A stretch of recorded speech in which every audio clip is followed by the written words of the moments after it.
Hi, hello. Welcome to the episode of Isaiah's Newsstand. It's your host, Isaiah Edwards.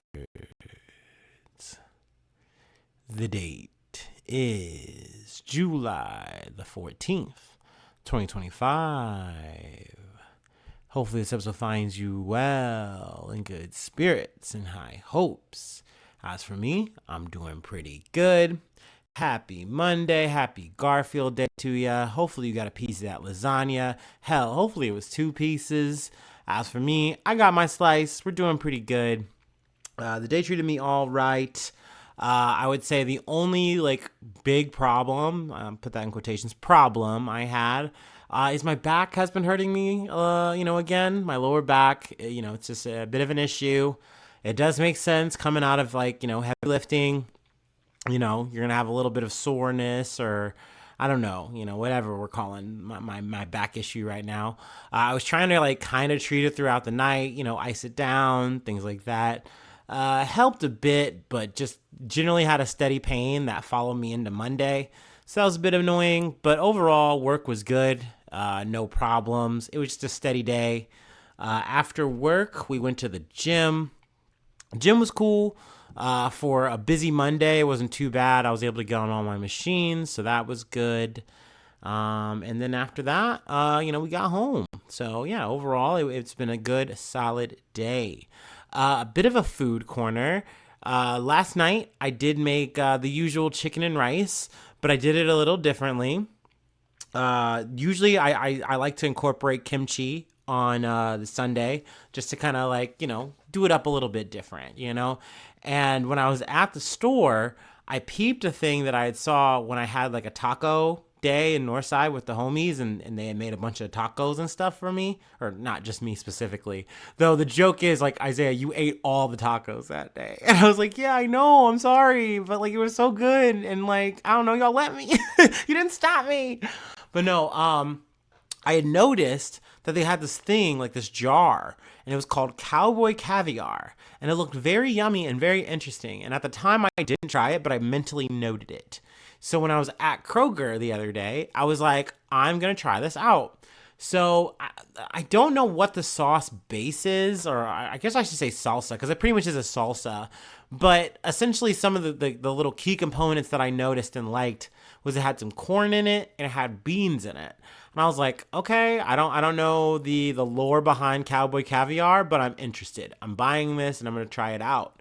So I mixed in with the kimchi this Cowboy Caviar, and then the red salsa I have and the green salsa I have. So I just kind of mix this all up into a bowl, made like a super salsa, and then I put that on my chicken and rice, and then I put on some cheese, and I had some chips on the side, and it was banging. It was so good. It was a nice add-on for sure. Something I don't know if I want to do every day, every night, just because that might be a bit too decadent. But in terms of just describing the sauce, 'cause I did try it by itself. It's really mixed really well. I think the only thing I wish it was a bit spicier, but I mean that's just a personal thing, and you could always just spice it to taste, right? But it did have this nice kind of hearty but sweet kind of mix to it, and that was good. It was yummy. So yeah, definitely will be finishing that off for sure. Just give me some time. But yeah, that was a food corner. That was my Sunday night, my Monday, and yeah, there we are. That's the personal news for your boy. So yeah, let's go ahead and get into our startup, and we can get into some news. A bit of a corrections corner that I noted in an episode over the weekend with I believe his name's Jamie Garcia. He We initially reported that he had died from his injuries in the ice raid in California. He had climbed the ladder and fell, was into the hospital. Then I had an update that I think was just wires crossed because it was a new update. But I guess essentially they're like, yeah, he's in the hospital in critical condition. Well, he died on Saturday. So I wanted to make that an official notice. So, just for the record. Anyway, let's go ahead and let's get to the startup.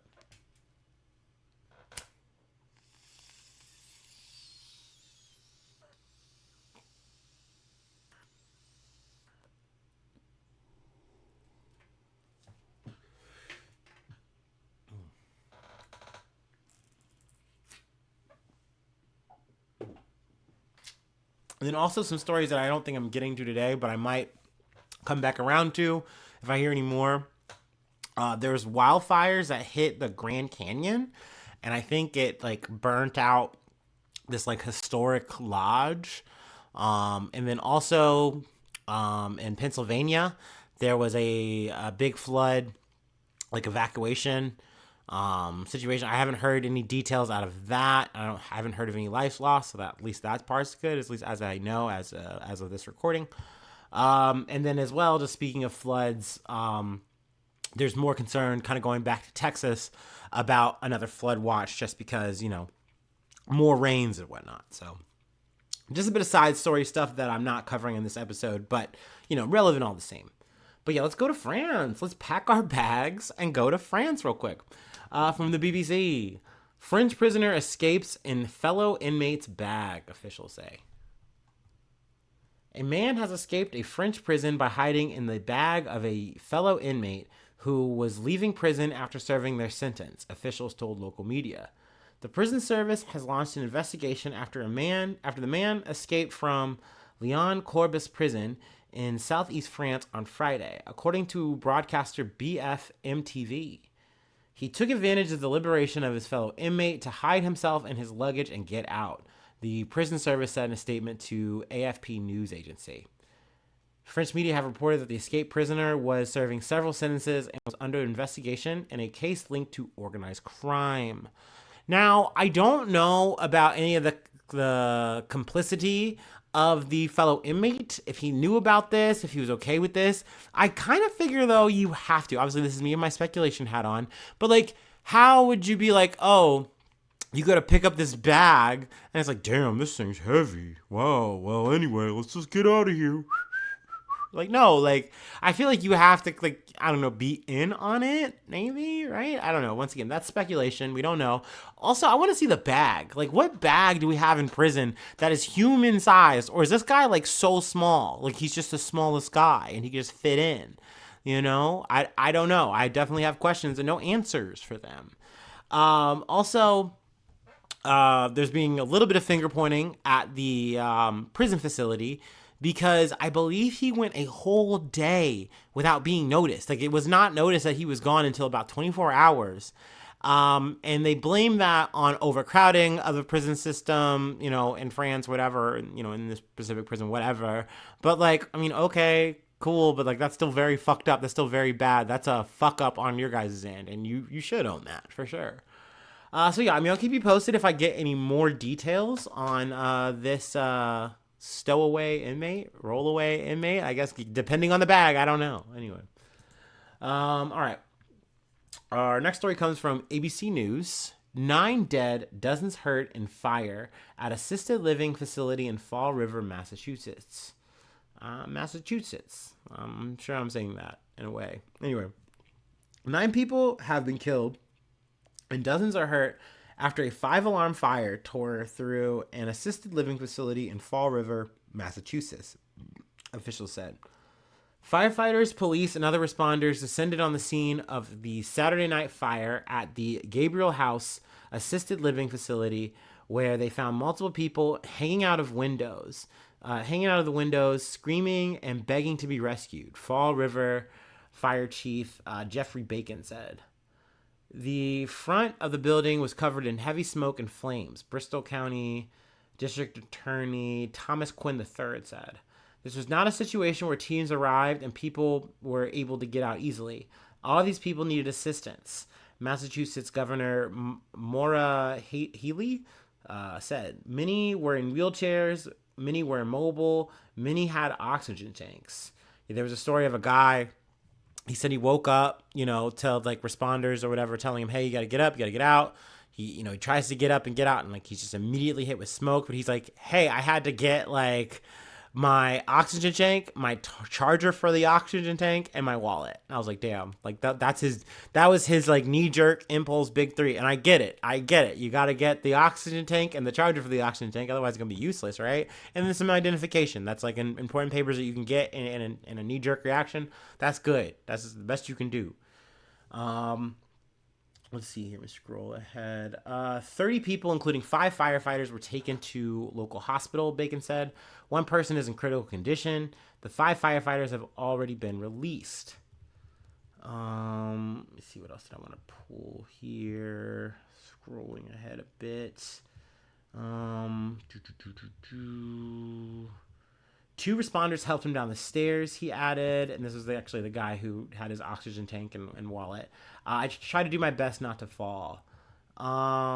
This is where we get, once again, kind of talking about finger pointing. I would say there's two fingers, and 2 points we need to make. So after 2 residents told the Associated Press that staff members fled the building without telling residents about the fire, Bacon told ABC News Live, that's certainly something that we need to look into. Now, look, this isn't me having any sympathy for the devil. This is me just being like thinking of myself in a fire situation, right? I can understand being like, hey, there's a fire. You got to get your ass fucking out of the building. If I'm in my warehouse, I'm dropping what I'm doing. I'm actually getting my charger. I'm keeping sure my wallet's in my fucking shit, and I'm getting the fuck on. But big ass JLo butt here. I work in a warehouse putting shirts in boxes. Like, I handle cardboard and trash. Like, my shit does not matter. I have no real responsibilities that are like actually morally tangible. You know what I mean? Like, this is a nothing burger. Of course I'm going to let that shit go and get the fuck on, worry about myself. If you have a job where you are charged with taking care of people, you have to take care of those people even in these moments, whether there's a fire, whether there's a tornado, whether there's a shooter, whatever. Insert catastrophe here. Yes, this is a part of your job description. And I get, like, well, they don't pay me enough. Da da da da. Knee-jerk reaction. You gotta, fend for yourself, think for yourself. I get that, but like, no. People are going to be mad at you. There's going to be like problems with the fact that you just said, oh, I'm looking out for number one, when it's like, hey, what about Terry over there? What about Mary over there? You know what I mean? Like, what are they going to do without your help? Once again, they are in a wheelchair. They have oxygen tanks, whatever. Like, you need to help them. So I fucking get that.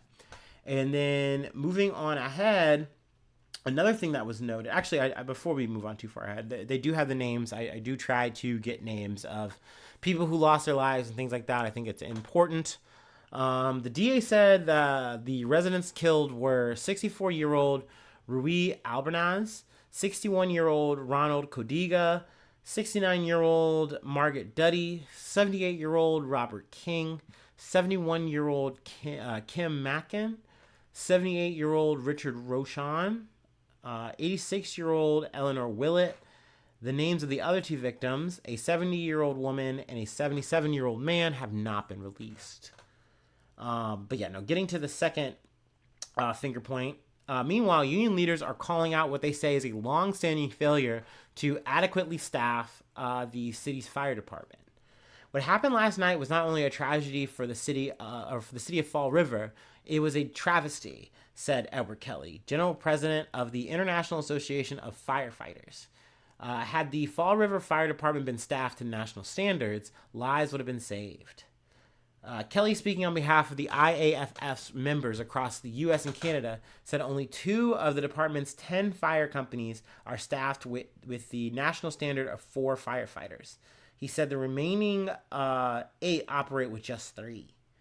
So, I mean, essentially here, paraphrasing a bit, he's saying if they had been staffed fully, there is a chance that they just would have clearly had more people on the ground, which means they could have probably saved more lives. And that's fair. And he's not putting that onus on the firefighters. He's like, no, they did the best they could with what they had, in the moment, of course. But if if they had been fully staffed, that makes a difference, a positive difference. And it's a shame that, they just couldn't do any more than they could because they just didn't have more people on staff. So it's definitely a relevant thing. And to know that, like, hey, that's not just an issue in Massachusetts, that's from here to Canada, baby. So definitely something to think about. Hopefully you see some changes and improvements there. Obviously, condolences to everyone who lost their lives. Everyone had to go through it, through this shit.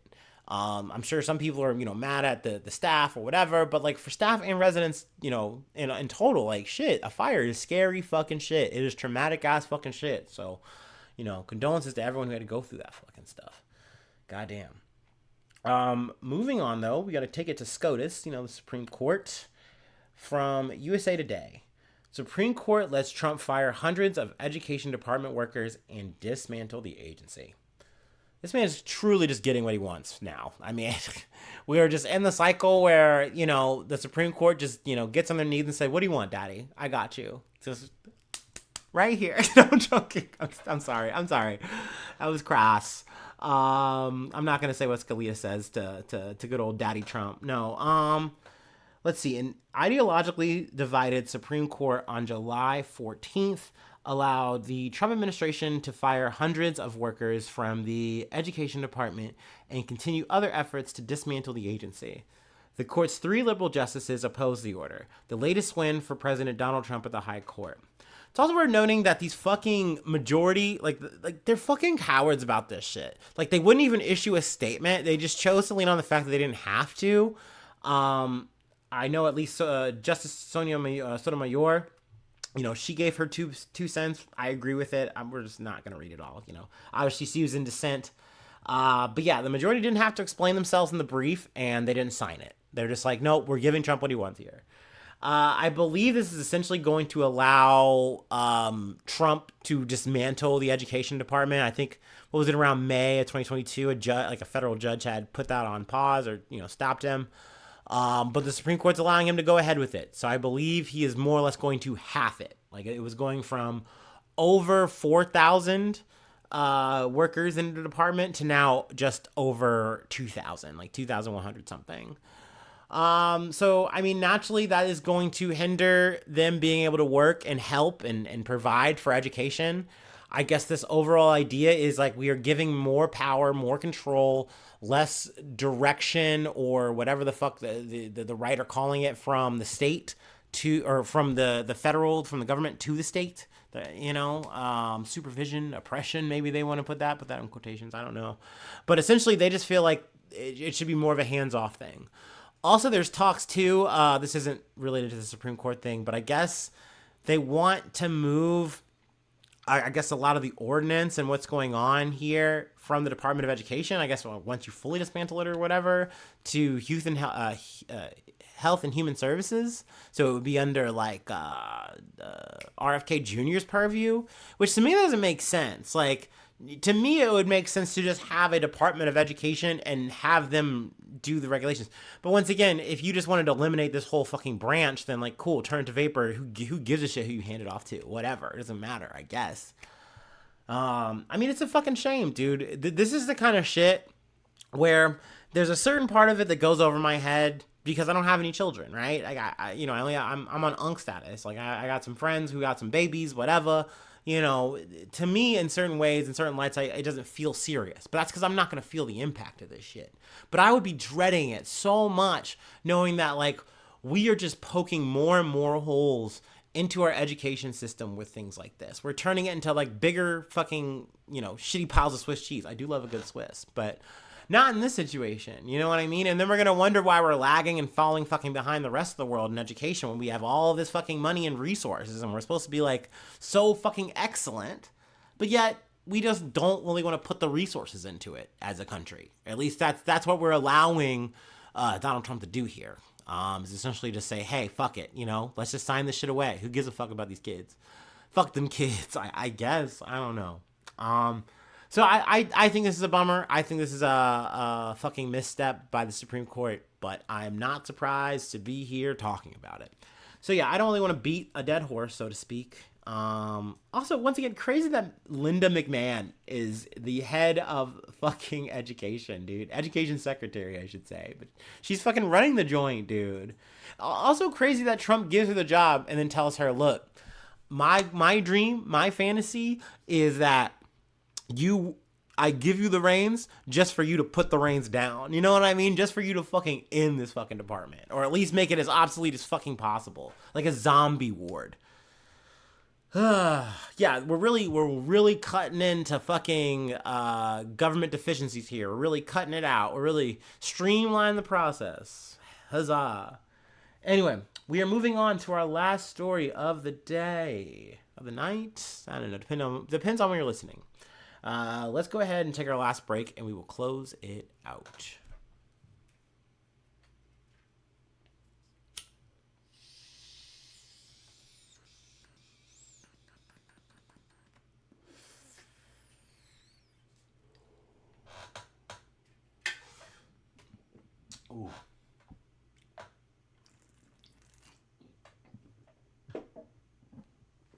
All right. Our last story comes from the Associated Press. Charges dropped against Utah doctor accused of throwing away $28,000 in COVID vaccine doses. The federal government on Saturday dismissed charges against the UK plastic surgeon, or I'm sorry, not the UK, the Utah plastic surgeon accused of throwing away COVID-19 vaccines, giving children saline shots instead of the vaccine, and selling fake vaccination cards. U.S. Attorney General Pam Bondi said in a post on the social media platform X that charges against Dr. Michael Kirk Moore of Midvale, Utah, were dismissed at her direction. Moore and other defendants face up to 35 years in prison after being charged with conspiracy to defraud the government, conspiracy to convert, sell, convey, and dispose of government property, and aiding and abetting in those efforts.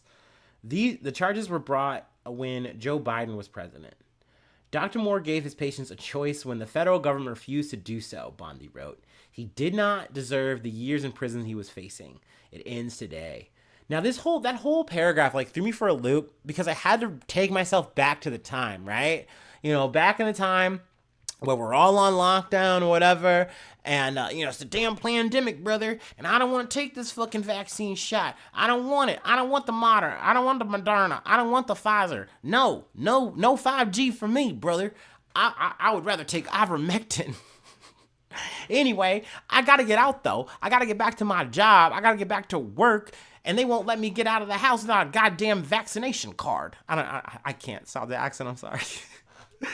So I forgot this was a whole fucking thing that people were going to doctors and doctors were forging vaccination cards for them, putting signatures on them saying, I got you, you're good, just pay me for the la la la, and you're solid, whatever. I didn't know motherfuckers were taking it to the level of injecting people with saline. For one, to agree to that is crazy. Once again, that's what I mean. I had to put myself in that mindset of people did not want the vaccine that bad that they were treating it like they were on the Underground Railroad. It's crazy. Just the amount of hoops you're going through when you could have just taken the vaccine, potentially felt a little icky for a day, bounced back and been fine. You could have got back to work, back to the mall, back to wherever the fuck. The lockdown, especially the lockdown in Ohio, was not even that fucking serious. The lockdown in generally all of America was not that fucking serious. For at worst, you were indoors for a month, and everyone was damn near an essential worker. So you could go to your jobs, you could do the thing. There was a curfew at best. Shit was not that fucking deep, and people were acting like they were oppressed. They were acting like the government was putting them in a camp. It's just crazy that this was the sentiment that was just so palpable at that time. And it's crazy that people were enabling this shit for their own profit, or they were just still being I'm going to fraud the government to make this a thing, just so I can fight for my right to not take the vaccine and for my fellow patriots and Americans to not take the vaccine. So the fact that we are treating Moore like he's some goddamn hero when he's a fucking villain, it's wild to me. But that's the administration. This is very much promises made, promises kept. Unless we're talking about Epstein or whatever, then Bondi's gonna deliver it though. Okay, God damn it, she's gonna show up for the fucking the Trump MAGA base. You know what I mean? She's gonna provide for them, so they're off the hook. They're good, man. So yeah, I just think it's so fucking funny that you have this whole initiative that has been launched since Trump has been back. We are fucking stopping fraud, at least in the government and things like that. But okay, so you're fine with the government being scammed? Well, if the Biden administration was trying to stop that, then we're anti that. We're for that, actually. We're for this fraud. And they really are. They really are about it, I guess. So this is common sense, I guess. I don't know. Excuse me, whatever. So yeah, it's crazy. Let me add this last part here. The government also alleged some children were given saline shots at their parents' request. So the minors believed they were getting the vaccine. So the kids who were getting it innocently, naively thought, oh man, I'm going through this shot, whatever, but I'm good now. I got it. I can go play with my friends. I can go to kindergarten, whatever the fuck. Meanwhile, their parents know, this fucking doctor knows, this fucking plastic surgeon. Let me not talk shit about plastic surgeon, whatever. They're yeah, no, it's fine. We're doing the right thing by little old Billy, for little Gene. It's fucked up times, and apparently we're still living in them. What can I say? But yeah, I saw this story I think last night, and I was like, yeah, no, we're gonna cover that shit. I want to yap about it. I mean, technically this is a scam, and I should like it, right? But like, once again, it just takes me back to that fucking time where, like, once again, everything just felt so strangely inverted. Where like, now all of a sudden everyone's anti-vax, and like, yeah, dude, I don't like the government either, but like, this is like a cold shot, this is like a flu shot, whatever. Not cold shot, I wish it was a cold shot. This is like a flu shot, man. Just fucking get the shit and let's move on. Like, you just have to get this shit on some fucking, quarterly intervals or whatever. Like, I don't love it, man, but just let's fucking get it. And let's not even talk about the damn masks. Oh my god, like every time this shit gets mentioned, I have to remind myself of that time, because I was podcasting through this shit. I remember just like, it felt so stressful because you're living your life and all that, but then you also want to, like, come and yap about this shit, but like, you have to be very careful because you don't want to spread any misinformation, right? You don't want to be that guy. At least I never do. Try to do my best not to do that shit. And I feel very passionate about this, where it's just like, look, man, if this is something that's gonna potentially help us as like a group of people make it through this fucking problem, let's just fucking do it. But then to have people be like, nah, man, you're actually just a part of the problem, and like, having to like just navigate through that shit, it was always so infuriating. It still to this day is infuriating. I've told you guys that story about, I can't remember, I think it's when I saw Doctor Strange. Yes, it's when I went to go see Doctor Strange. So whenever that movie came out, not the first one, but the second one. I remember I had gotten sick. I had gotten COVID at a movie theater. So I was pretty like, yeah, like whenever I go to the movie theater, especially for a while, I was just like wearing a mask after the fact. And I remember I had it on, and some lady just like scoff laughed at me with her fucking little family or little brood, and I was just like, what, dude? Like, this is not affecting you at all whatsoever. But once again, you just have to remember, just like maybe I felt so passionately about it in my way and in my camp of thinking, they felt and feel the same way they felt, just the other side. I don't know, man. Like, the shit's still bizarre to me. Like, I think in so many ways, kind of trying to wrap this up, like, I just, at some point, I kind of did just want to fucking drop it and walk away and just not look back, but I know that we can't do that. Like, this shit was political. This shit is political. Like, this shit was so formative. It was such a big moment, and I think in some ways we always kind of go back to it one way or another, or people do, you know what I mean? And it's something that affects their politics, you know what I mean? I think this whole COVID shit was a big boost for anti-vaxxers in general. I mean, just for that vein alone, that's something we're still talking about. So yeah, I mean, it's wild fucking shit, man. Blast from the past, so to speak. But that'll be it. That'll be it for the day. I've yapped a little bit extra for the load that we had. But sometimes you do. Sometimes that's what it's about for me. But yeah, that'll be the episode. If you'd like to help out, support the effort, I do have a Patreon. Patreon.com/IsaiahNews. Become a newsie today. Free ways to hit me up, IsaiahNews1@gmail.com. Feel free to follow me or the podcast on any of the socials. Subscribe to the YouTube, follow on TikTok, follow on Spotify or Apple Podcasts, whatever platform you're listening on. I should be there. You should be able to hit all those buttons. Leave a like, leave a cool comment. Sharing is caring. All the stars. Really appreciate it. Thanks so much for tuning in. Thanks so much for being a friend. And hopefully I see you soon for some more good news. I love ya. Bye-bye. Mwah.